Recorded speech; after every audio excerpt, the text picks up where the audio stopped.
Bhojpuri industry के power star Pawan Singh को नाम काफी चर्चा में चल रहा है।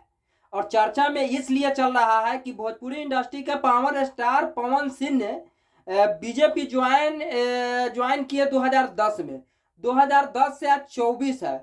10 साल में उन्होंने 87 शो जो है बीजेपी के लिए कर चुके हैं।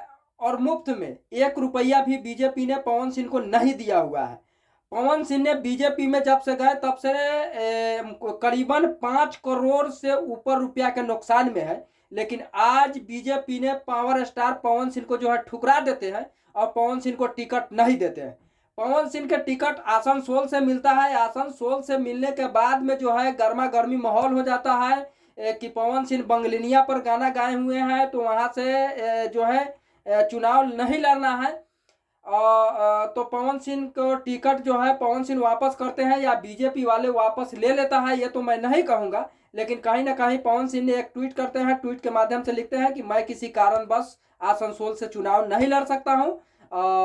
उसके बाद में पवन सिंह ने बीजेपी वालों से बिहार में मांग करते हैं। बिहार में टिकट जो है आरा से मांगते हैं, बलिया से मांगते हैं, सिवान से भी मांग करते हैं, छपरा से भी सुनने में आया कि मांग किए। लेकिन बीजेपी वालों ने बिहार से उनको कहीं से टिकट नहीं देता है।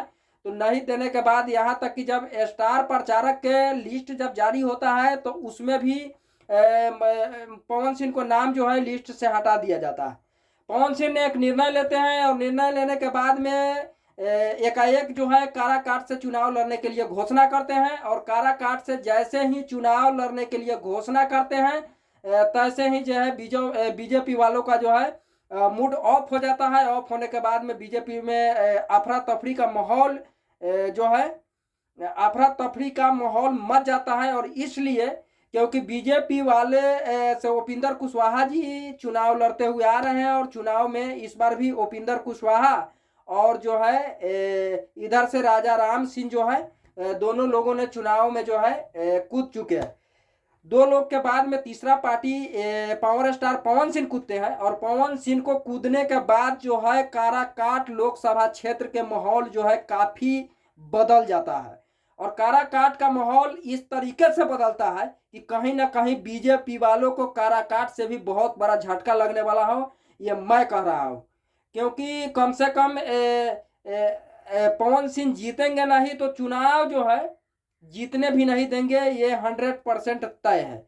और 100% तय इसलिए है कि पवन सिंह आखिर काराकाट लोकसभा क्षेत्र चुने हैं तो आखिर कुछ ना कुछ तो जरूर होगा काराकाट में। बाकी आप लोगों को क्या राय है कमेंट करके जरूर बताइए। जय हिंद, जय भारत।